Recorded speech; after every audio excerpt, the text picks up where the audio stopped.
Matt Harvey, how's it going? Hi, sweaty. Sweaty, you just performed an excellent show. Oh, thanks. Here man. at the Pavilion in Halifax. Yeah, the kids show. Yeah, just for kids. Drinking beer. Oh, this isn't for kids. No, and It's not till you're like 13 or 14. now let's say your latest album that came out in 2011. Right. This album, All Guts No Glory.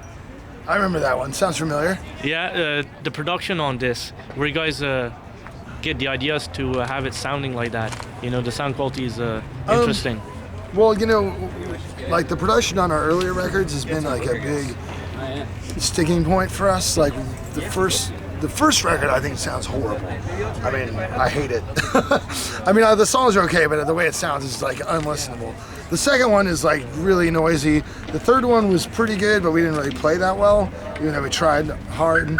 And so this one, I think we finally got a good sound and good songs and played well all three at the same time. We kind of missed somewhere along the line with all the other records. But we wanted kind of like not retro sound, but like not too modern. Like we didn't want the kick drums super fucking loud like a lot of records have nowadays. Partially because of the vibe and partially because of budget constraints. There's like little mistakes here and there that just got left in because we just didn't have time to correct them, which I think, you know, ended up being pretty cool. We just tried to really get the same kind of mix as like Ride the Lightning. I mean, that was like that record we just kept talking about the whole time. Like, just make the guitar sound like Ride the Lightning, but tune lower. Okay, just mix it like Ride the Lightning, but with more balls on the drums. Kind of thing. And when you look at it in history, Ride the Lightning is a very it's one of my all-time favorites. interesting sound in that. Yeah, yeah. I know. mean, I think it's like one of the best sounding metal records I've ever heard. So I mean, we just, you know, use that as a template. Obviously, you know, we're not playing that style of metal, so it's not going to sound like a rip-off or whatever. We just kind of use that as a guideline and went from there, you know. Now, Matt, when you guys go on stage, do you sweat like that often? Because it's playing in no air conditioning and just ripping it out, you know, wide open. Well, you know, we sweat. You get time She was infest slow. That's amazing. No. Oh, that would be fucking hilarious. All right. This is our guitar player, Wes. Hey, Wes. Hi. You a big Metallica fan now also? Oh yeah, old Metallica. Sure. Well, of course, yes. Yeah. Sorry about that. Old Metallica, the classic days. Yeah. And we're talking about, you know, Ride Lightning, Master of That's Puppets. about the production of the last album, which I was talking about. Oh Right? yeah. Yeah. Okay, That's how we got off on this tangent. I see. Anyway. Because Ride Lightning is your template. Yeah. In a sword. Yeah. Yeah. I mean, it'd be like pretty impossible to get it sound exactly like that. But It'd be really funny if we mixed a kick drum like that. yeah. The blast beat, it's like you can't even hear the Can't hear kick. That'd be shit. so And then you just add one click here and there. Totally. And they're all uneven, so it's all boop, boop, boop, like one's really loud. Yeah. No, so we didn't do it for the drums, but for the guitars and the overall mix. Now, let's say for amplifiers and that, what you guys use on stage and studio, is it the same equipment? It's different because Yeah. well, we use like last time we recorded at, was it Digital Arcane is the name of the studio? Arcane Digital, Arcane yeah. Digital. Sorry, I said that backwards. But Ryan Butler's studio, the guy from Landmine Marathon, recorded with him, and he has a bunch of expensive amps. So we just chose the ones that sounded the best in combination or whatever. We used like an old school Marshall Jason Yeah, 100 that I used to own. for the main guitar tracks, and then the secondary guitar tracks we used Uberschall. It was a Bogner Uberschall and then an Engel Powerball at the same time, both of them. And then I think the Powerball's mixed a little lower. Yeah, so because the it's not so Powerball's high. kind of thin sounding. It's weird. Like it sounds really heavy, but it's like doesn't have as much bass or something. It's kind of like it's all on the ends and not as much in the middle. Yeah. And the Bogner, I think, is more like it's like a Jesse Boogie tone. Or Do whatever. you think Marshall's ever going to recreate the actual JCM 800 tone? They did the 2203X with that reissue of the single input, or not single, but single channel. But as far as like At a reasonable price as well? no, I should say. Yeah, Sorry, like $18.99 or something. Yeah. They were crazy. That's why I never bought one because it's just like what. And I bought an old one for like $1,000 that was from like '82. It sounded way better. So I don't know why they charge so much for those, but Because they can. right? Because it's Marshall, you know. Why and does the- Gibson charge fucking $3,000 for Les Pauls? Right. But yeah, I mean, on stage, like, he just uses a 6505 plus, you know, PV, like, and then I use like one of those floor pods, the HT500, and I use that with the solid state power amp because the amp models are so realistic that I don't really need a tube amp, so I just use, a PA amp basically, just for clean power, and then I just use a regular Marshall 412. He has the same thing. Yeah. Like, let's talk about simulations. Like, when you buy these Digitechs and Bosses now, the quality is getting quite good. Yeah. When you're replicating, the 1959 Marshall and stuff like that. It's scary. It's getting good. I've played that thing for like a few minutes in the store, and I was like, "What the fuck? Like, it sounded like a real amp." I couldn't. You could turn that, your volume down. It cleans up. I couldn't really tell the difference between that and like a real amp, like, because I've been playing them for years and I can't. To me, I think like on stage, the emulation is totally fine. Yeah. In the studio, you might you probably want to go back and just use the actual amp. Just use that kind of thing for like effects or whatever. But I mean, sure. It's it's crazy how fucking good these emulations are. It's really nuts. And I'd say in about 5 or 10 years, it's going to be so real that you're just not really going to need tube amps anymore, other than maybe the studio. But other than that, I mean, why bring an expensive old tube amp on the road so it gets stolen? That's why I use the 6505. I mean, it's a good amp. It's got a good tone. But if I dropped it and it fell down the stairs and broke, I'd be like, fuck. Like if I dropped a JCM 800 from like 72 down the stairs, I would start crying. Yeah. Well, yeah. I'd be like, maybe I should just kill myself. Like, fuck it. You can't bring them on the road. There are two people. The main reason is because people steal it. Off. Yeah, because they're like, oh, that thing's worth like $3,000. Yeah. It's unless you're a rock star, you just can't do that. It's just not feasible for us anyway.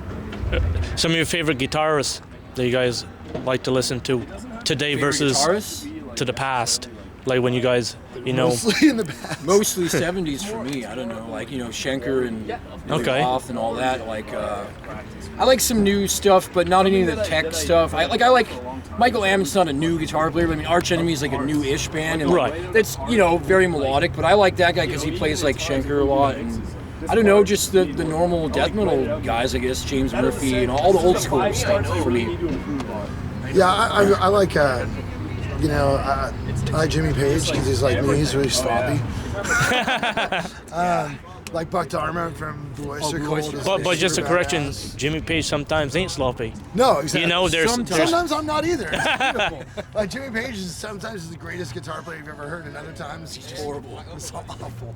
I mean, all the guys in Thin Lizzy, like Gary Moore and John Sykes even, and like Brian from Diamond Head. Like I love that dude's playing. I mean, Brian Tadler. Obviously, like we don't write riffs like that or whatever, but we just try to approach our music in like a rock format or whatever. Like the feel of it, not the actual sound of those bands, because we're playing death metal, but we try to play with like a kind of like rock and roll vibe where it's a little bit, it's loose. It's not super tight precision stuff. And I gotta say, like, I love a lot of the old school death metal guitar players. Bill and Mike from Carcass. Of course, obviously. Most of them, I'm really into the riffs. Like, I don't really like a lot of death metal solos. I mean, like, they're cool, but I don't like get inspired by like whatever. James Murphy was probably the one that. James Murphy and Michael Ammon's like the only guys that really was like, for me, it was like, okay, those are good solos. Dude, but what do you think of James Murphy and Debt? In Obituary Cause of Death, that was the album that I liked the best of his playing. But you remember James Murphy and Spiritual Healing. I think Spiritual Healing. Oh, that was great. Interesting stuff he did there. The best part of the whole record. And I mean, one dude that has really impressed me this year is fucking Ryan from Dahlia. That guy is... Yeah, he's really good. He's great, dude. Because he's melodic and he can shred, like he can play anything. Just his phrasing and his vibrato really is good, awesome. Yeah. Like, being on tour with these guys, I was like, man, I gotta start practicing. Like, this dude is really fucking blowing. You gotta turn into the real Jimmy Page. Yeah. The one that's not drunk. It's just... Wait, I don't know if I don't want to commit to that. Yeah, that sucks. Early John Roth, Michael Schenker you mentioned there. Yeah. What do you think of Uli? Like, versus Michael Schenker? Well, like, obviously he's more like neoclassical, of course. Like, he had more of, the fucking... whatever Paganini shit or whatever, but like I think Roth is a little more exotic and Schenker's a little bit. That's what I'm saying. Schenker's more whatever. Basically, Schenker was like really fast blues licks. Yeah. Mostly that's what he did. I mean, he did some like harmonic minor shit here and there, but he was basically like a blues guy. And I love Richie Blackmore's. Richie Blackmore's fucking rad. Yeah. I interviewed Michael Schenker probably 3 years ago, and he told me, I don't know if you guys are aware, that he doesn't listen to no music. He doesn't want to get corrupted. and that's where his originality comes from. He doesn't listen to any music at all? At all. He avoids it completely. You know another one that does it? Uli John Roth. I interviewed him as well. He's weird. And he said the same exact thing. I bet Uli only listens to Hendrix. Would Yeah. be my guess. I mean, he Right now, I definitely- don't think he does, but Well, he definitely did. Yeah, in at the one past. time. I mean, if you listen to like Yeah. Hellcats, like, come on, that's yeah. Just the way he Spanish dresses Castle and Magic. It's like everything. Hellcat's basically Spanish Castle Magic, like a little bit different. Yeah. So yeah, I mean, if you use like Hendrix and like fucking Bach or something like mixed together, which is really awesome. And then Schenker, like I said, he was just like he could figure out how to play pentatonic scales like in a modal way. Like I don't know where he came up with all this shit. It just like flows effortlessly like. And the thing is, he makes blues solos on like really like emotional. Like, Yeah. he gets a lot of feeling out of not the typical kind of like. I mean, I love B.B. King and those guys, but Yeah. or whatever. But he plays blues, but he doesn't do it. That's fucking. Well, he amazing. does a lot of double stops that are interesting sounding. He does a lot of bends where he'll start the bend and then bring it down, and then he'll do just weird shit. Like the phrasing is weird, but it's really catchy at the same time. Also, we're both really into Adrian Smith from. Oh Maiden. yeah, Yeah, He's like I love Adrian Smith as Yeah, well. Glenn Tipton from Yeah. Priest, like both of them from Juice. Hank Sherman is another guy that we're I both forgot about really Hank into. Sherman. Yeah, I need to listen to Merciful Fate more often. Merciful Fate's original stuff was high up there. It's fucking brilliant. You know. That's like the one thing. Like everyone in the band has a little bit different tastes or whatever. Like Mike, our drummer's more to like brutal death metal, and Yeah. Rob, our bass player, is just like a straight Priest metal guy. But the one thing we all come together on, we're all like diehard Merciful Fate. Yeah, Yeah. It's like if you don't like Merciful Fate, you probably can't be in this band. Well, they're the template, to a lot of things. Yeah, really fucking original. and speaking of that too, is Andy LaRocque. That he was really good too in King Diamond and shit. We said the '80s. Feel. Another musician from individual thought patterns. Oh yeah, Dead. yeah. Chuck's always had like. I've always liked the other guitar player in Dead. Right. It's always like, oh, cool. James Chuck Murphy, solos were always cool. kind of like, it was almost like kind of like filler in a way. I mean, some of them were cool, but like They always when sounded he kinda does a strained solo and, and then like Paul cautious. Masvidal does a Well, yeah. solo, you're Yeah. like, there's no competition in it at all. It's just he's just better. Yeah, Masvidal is fucking amazing Yeah, too. that's another guy, by the way. Yeah. like but he plays like a jazz guy. Or something. Yeah, Yeah. total jazz. Pretty cool. Cynic. I don't really like Cynic, but I love that guy's playing. Like, Going back on Exhumed now, you guys, we're talking about the heat on stage, I think, earlier, and we didn't go back on that. Let's say you're playing every night, in a sense, in this terrible heat. How you guys breathe up there and, play and... it's usually not No. that bad. I mean, if we played like this every night, I guess we'd get used to it. But You get used to it. Like my old band, we toured in like the summer, and like Your we got band to like had no Texas AC. and stuff. It was insane. Like I don't know, you just have to do it, and like you can't think of, if you think about how hot it is, you'll pass out. Yeah. But if you don't think about it and you're like, whatever, I'm just doing this, I'm playing a song, I'm playing guitar, whatever, and you just don't think about the heat, it kind of helps. But I've almost passed out a few times. oh, there's plenty of times when I've like whited out on stage, Yeah. or like all the music goes away and all there's like. Because your brain like starts to shut down because you're so Just extreme overheated. dehydration, yeah. Dehydration. Heat and volume as well. Oh, the volume. No? That's fine. It's Yeah. just, it's more like tonight. The monitors were really quiet, and we play fairly loud on stage, so it's like I couldn't really hear my own voice except for out where the crowd's hearing it. So I'm fucking pushing like twice as hard as I probably need to because I just can't hear myself. And so you're sweating, you're pushing. I was like, dude, I didn't want to barf, man, Jesus. But it was cool. It was a great vibe. The kids were awesome. Like, it was killing the show. So I mean, I don't mean to stress the negative. Yeah. We had a great time. It had nothing to do with the show. It was just the heat on stage was crazy. And how far is Exhumed going this summer? We're wrapping up this tour. Like we started in February in Europe with Ron Santa Magruder Grind, then we did a month with Cannibal Corpse and Abysmal Dawn and Archaic in the States. Then we have this run with then- Black Dahlia and Collective Facts. We're finishing up in like Obscene 3 Extreme. or 4 days. Yeah, like I think we have 5 more shows after this, right? Something like that. Yeah, and then after this we have like a month and a half off, and then we're going to Prague to do the Obscene Extreme Festival, and then we're doing the 5-week Summer Slaughter thing after that. Like And then like after 4 that, days we're done for the year. We're writing a new record. Okay. Unless like something really, really, really good Unless comes, Metallica we're wants gonna us be to like, open okay, for 'em or dude, you something need to- like Yeah. Yeah. What's the chance of Metallica calling you guys up? I would say slim to none. Yeah. Well, let's hope they call you In then. the .00 something % range. Say like less than than 1% chance. Well, usually when you go into that, it happens.